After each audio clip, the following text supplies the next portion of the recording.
This is the Authentic Change Podcast, and I am Mike Horne. Authenticity reflects what we want from each other and our organizations. Open communication, trust, community, fun, and opportunity.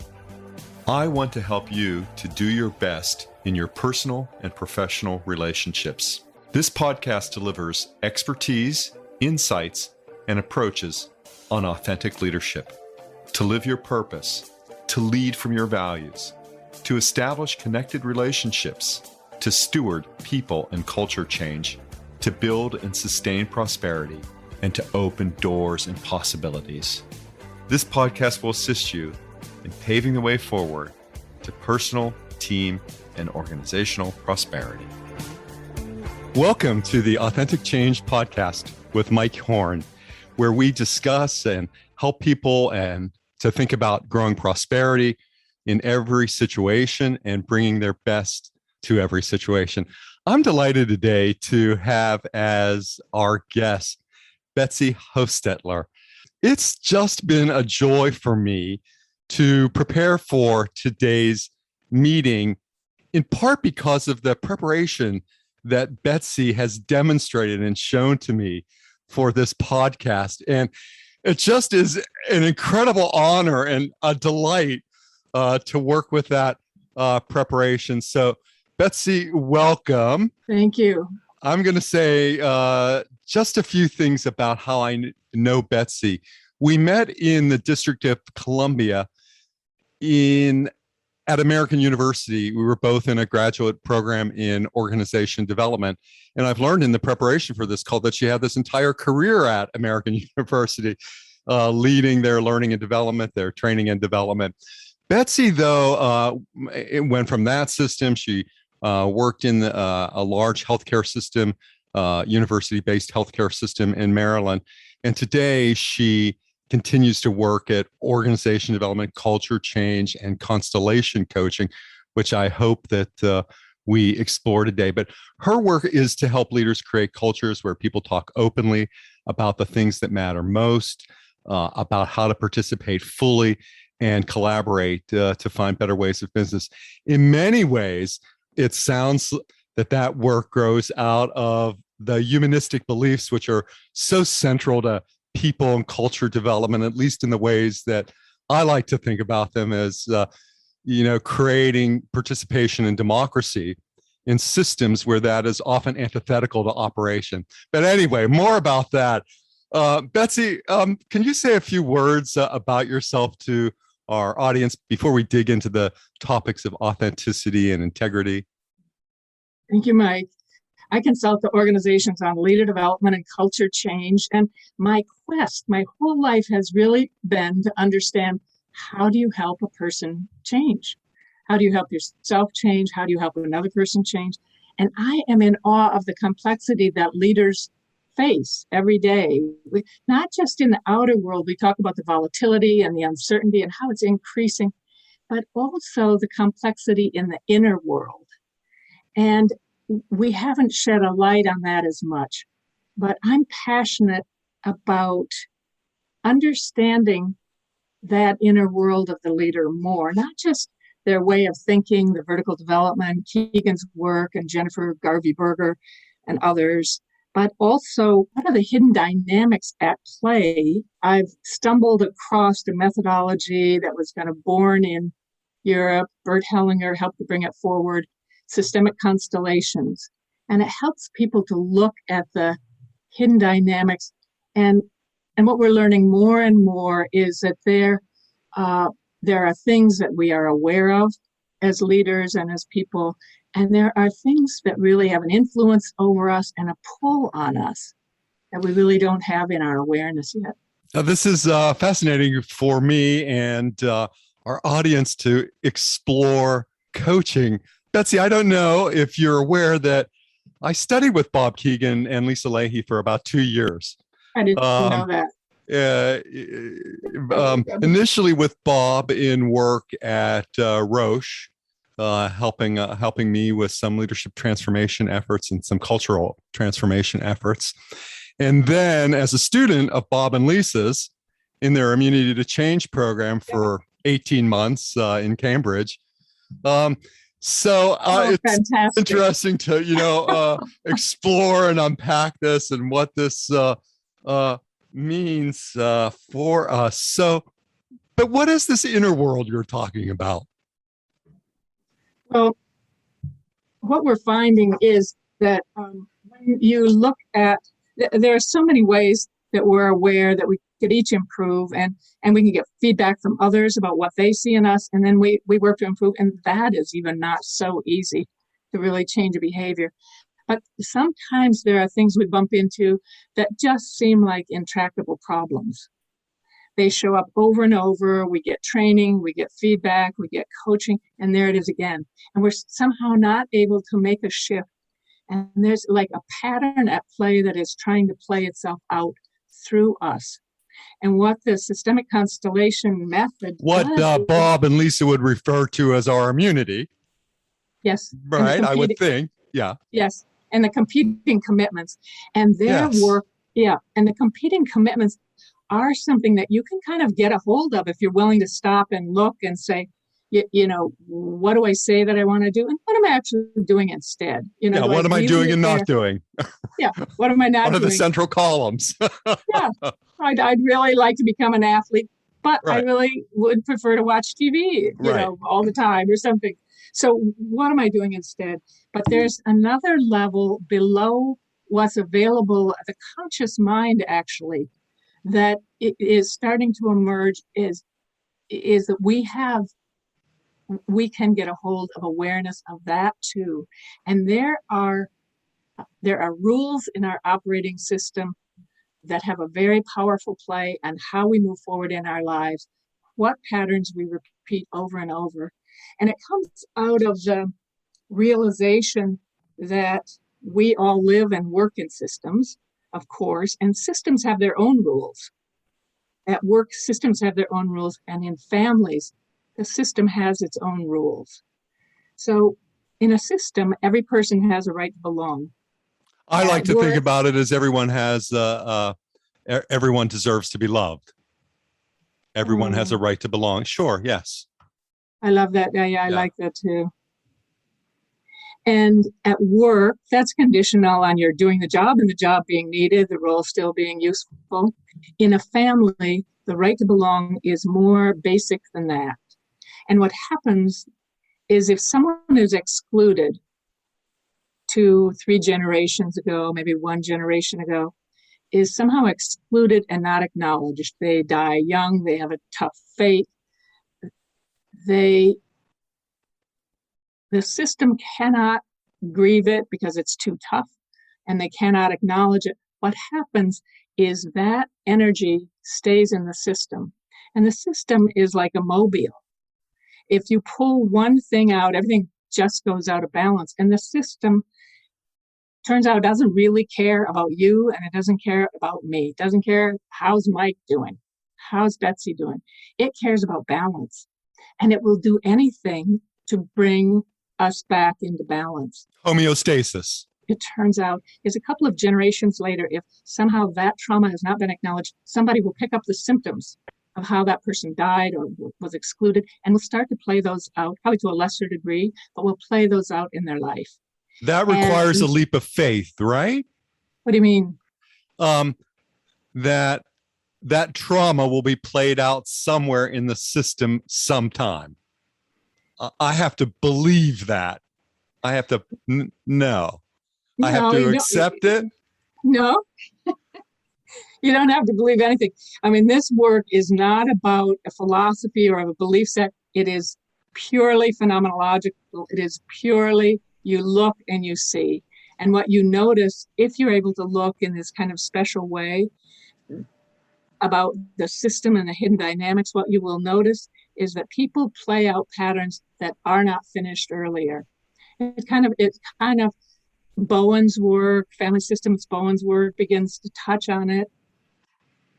And we see in families, there is a whole string of divorces. A friend of mine has divorce.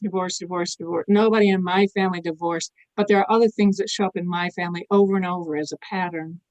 course, it's my family, so I can't remember what they are right now. Right, of That's how course, that right. works. That's how that works. It's like there's an amnesia. I will keep innocent to my system and not tell what are the stories in my system. But you will see people show up with these odd behaviors that don't make sense, that don't respond to training or coaching. And they are actually a form of hidden loyalty to the people who came before, whose story was not acknowledged and completed. And that pattern will continue and continue somewhere until somebody in the system says, it stops here.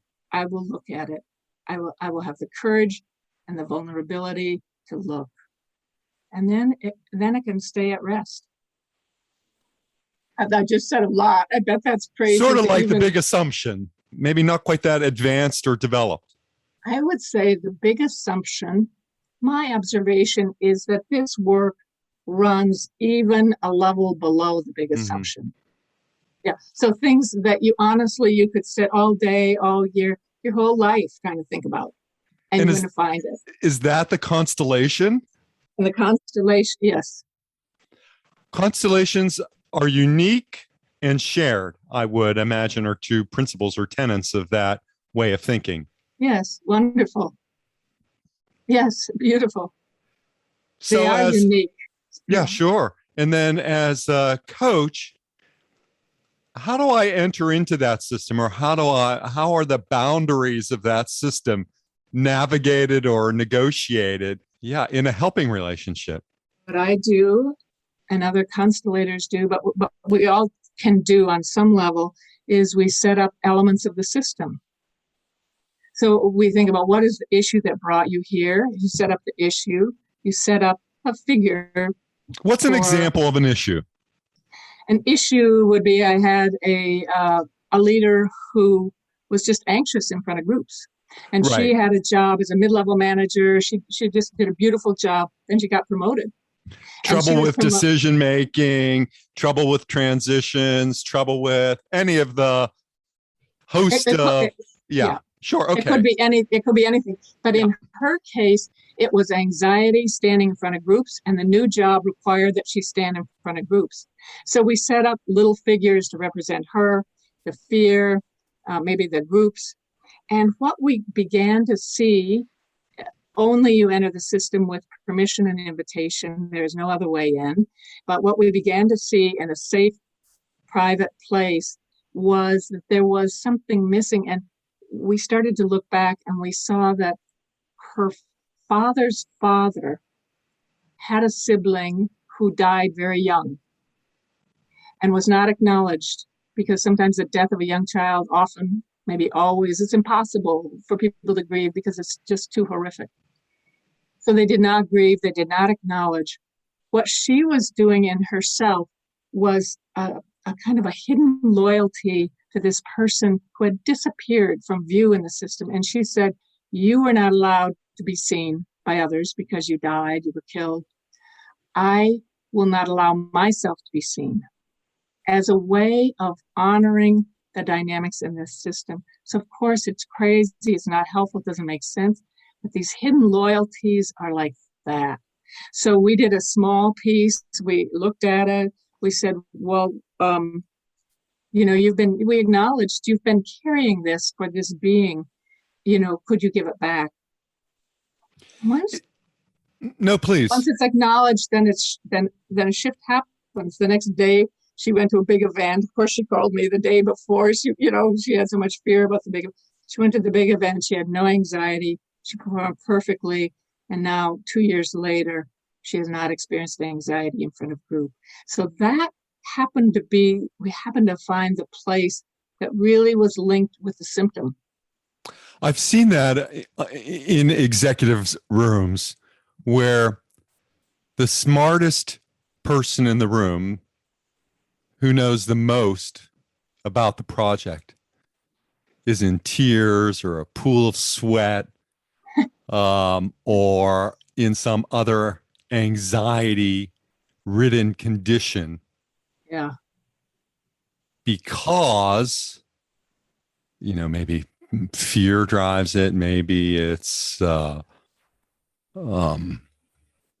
some type of fear that drives that behavior.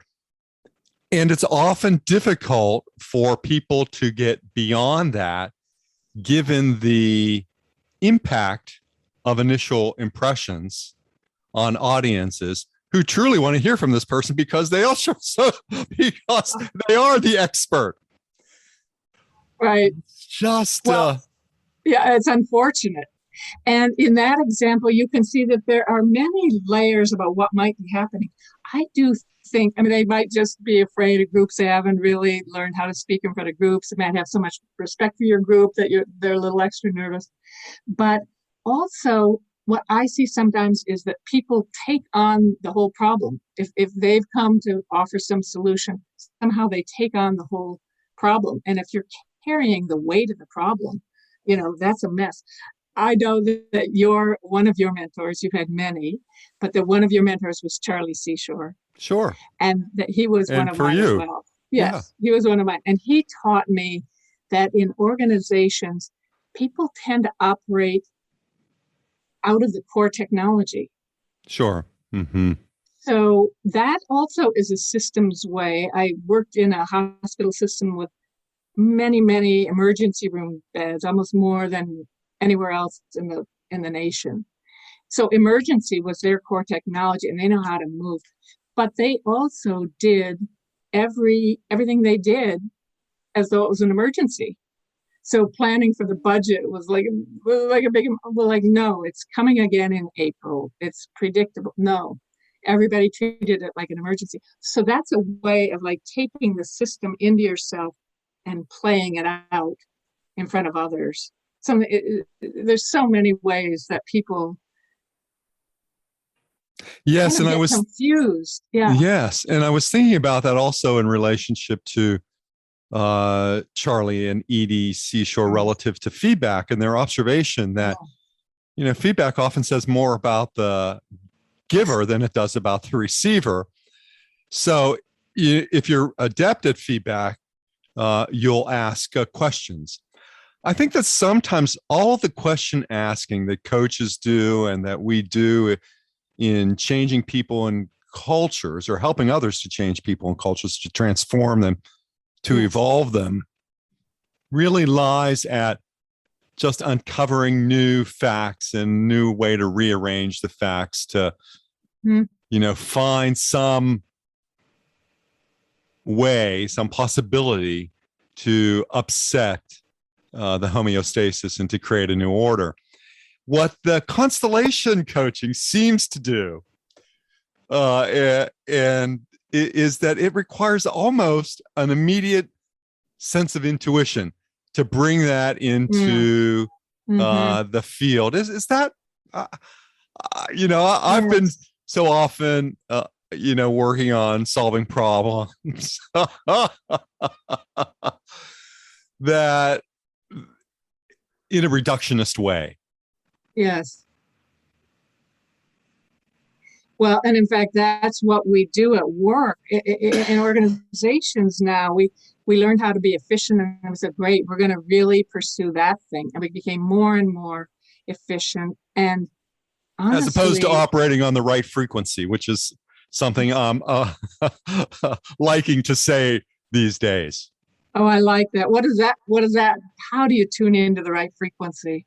Well, I think there are at least a couple of ways that we might describe it.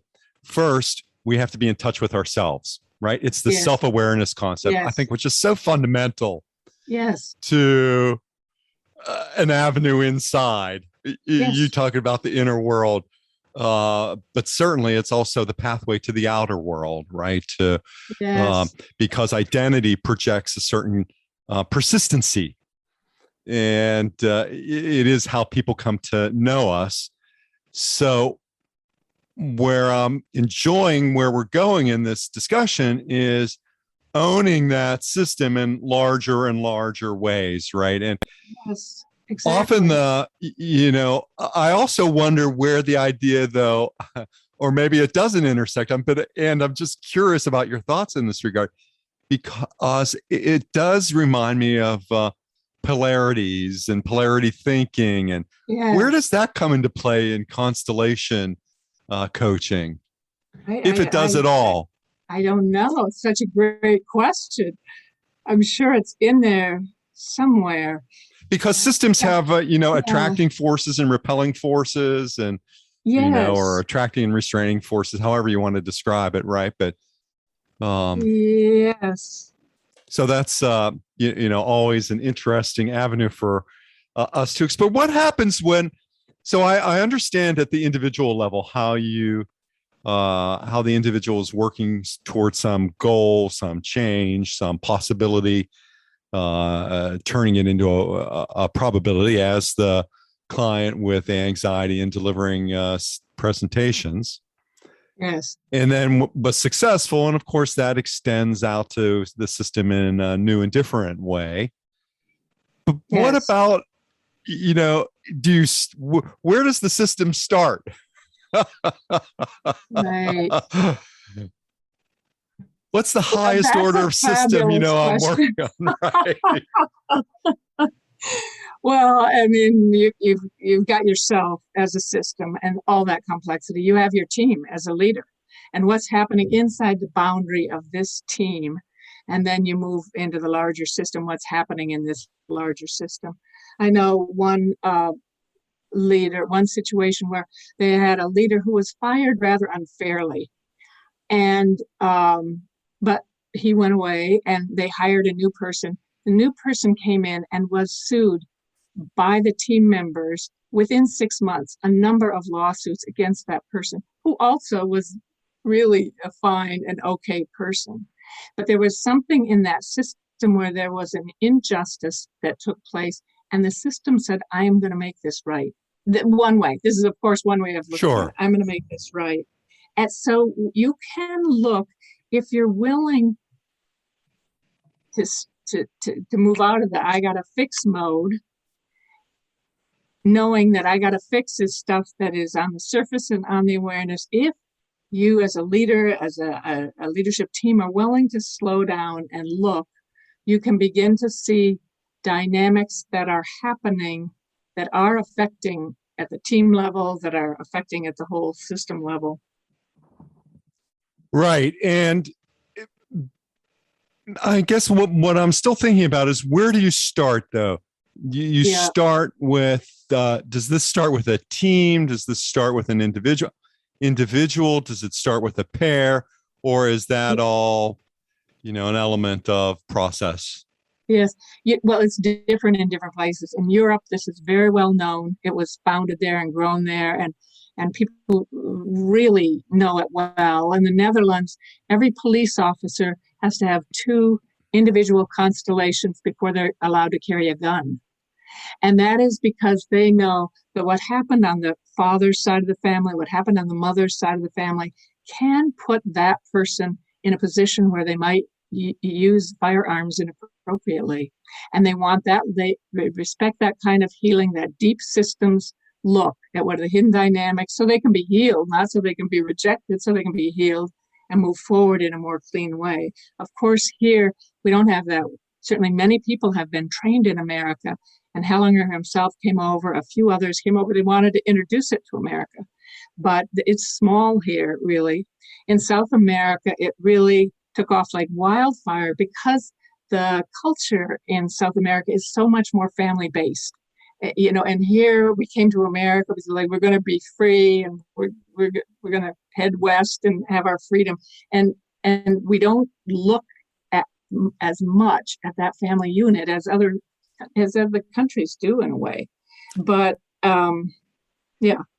Sure, that all makes sense. So that's a great avenue and framework to begin to consider how to bring more of who you are to what you do, to touch your life by understanding the constellations which are part of you, and also that which you are part of.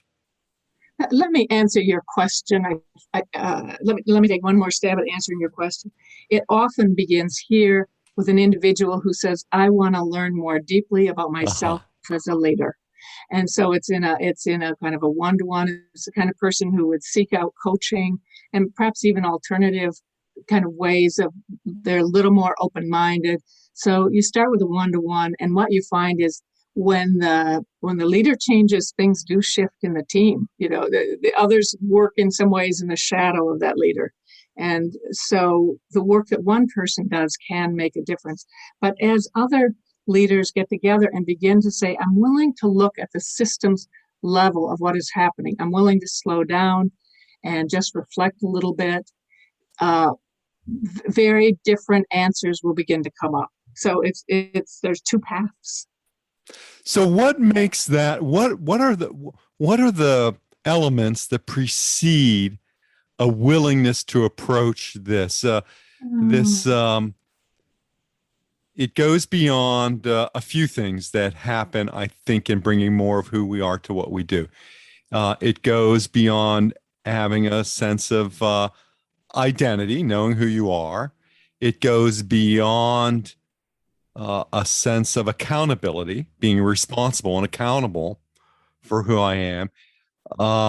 It goes beyond, I think, having emotional courage and the power to make decisions and to recognize your agency.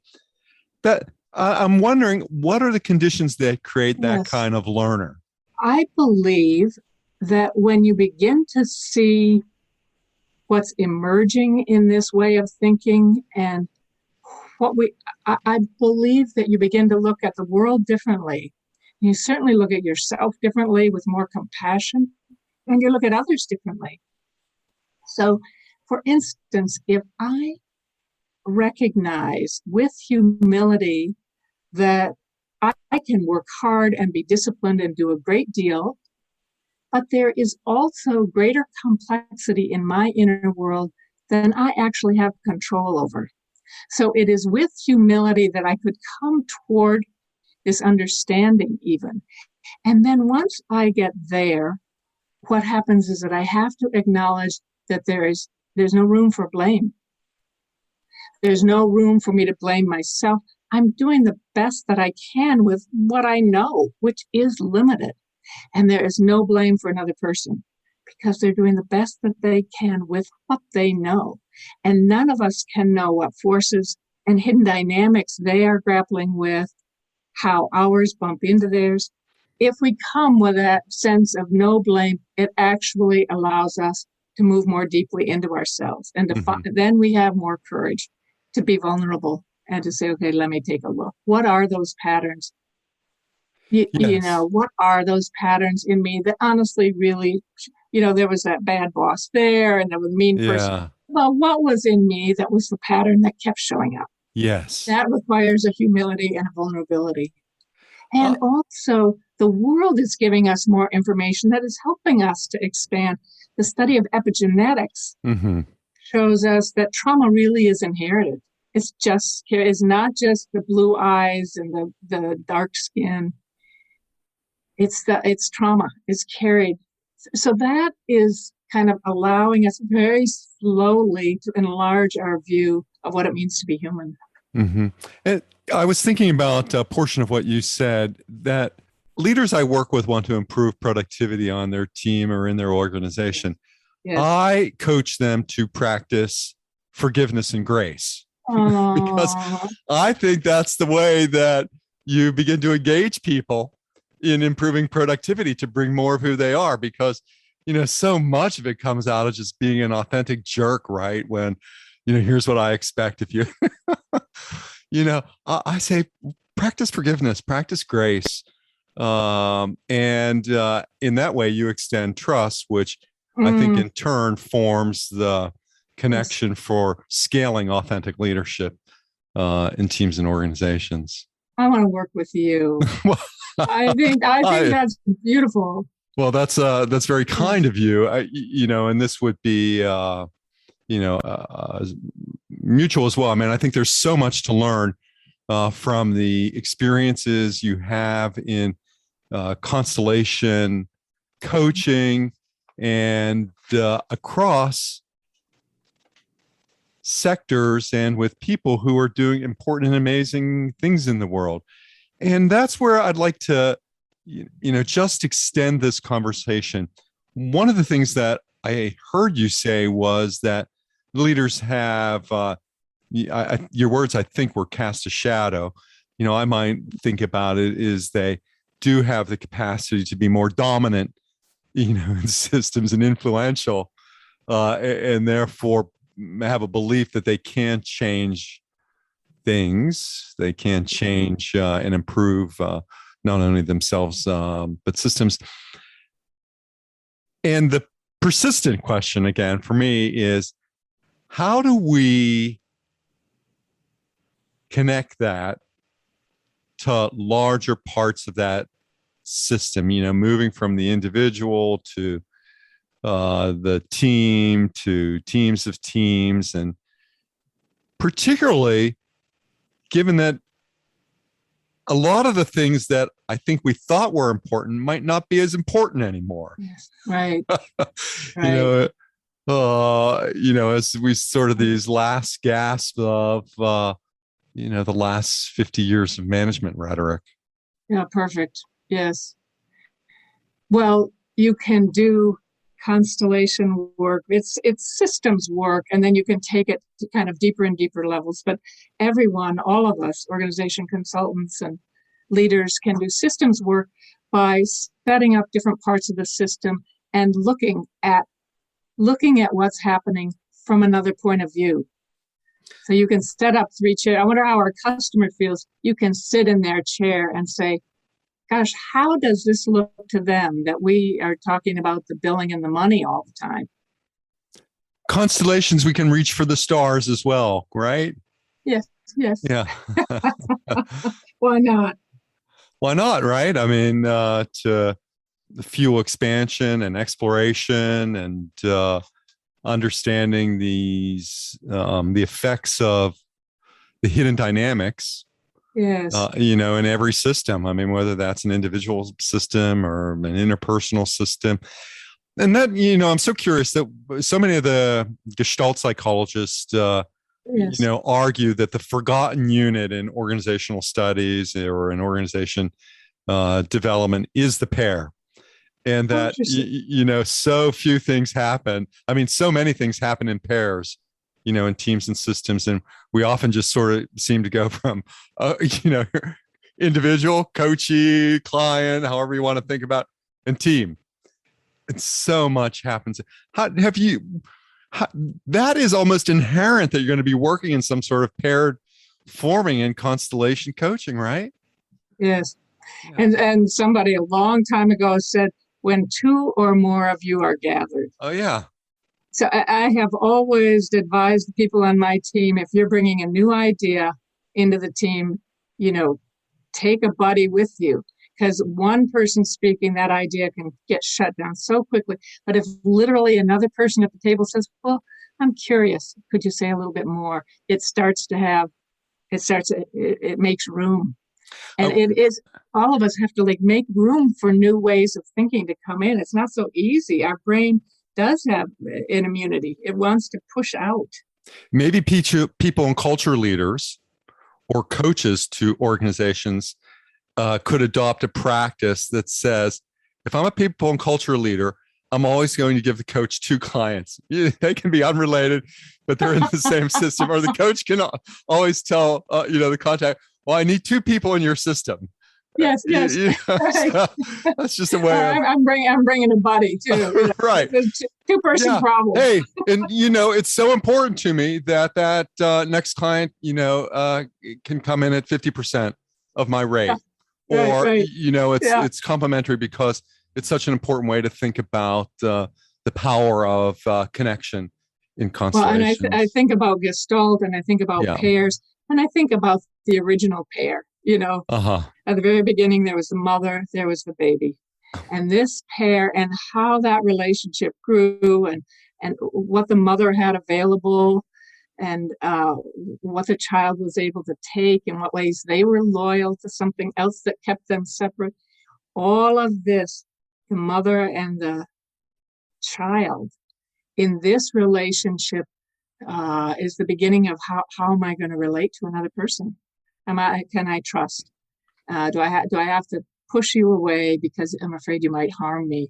Can I walk toward you and say, oh, wow, you're weird. You got something interesting going on, how do you want to move in the world? And that we know we can also heal too. We can help ourselves grow up in ways that we didn't get the chance at the beginning.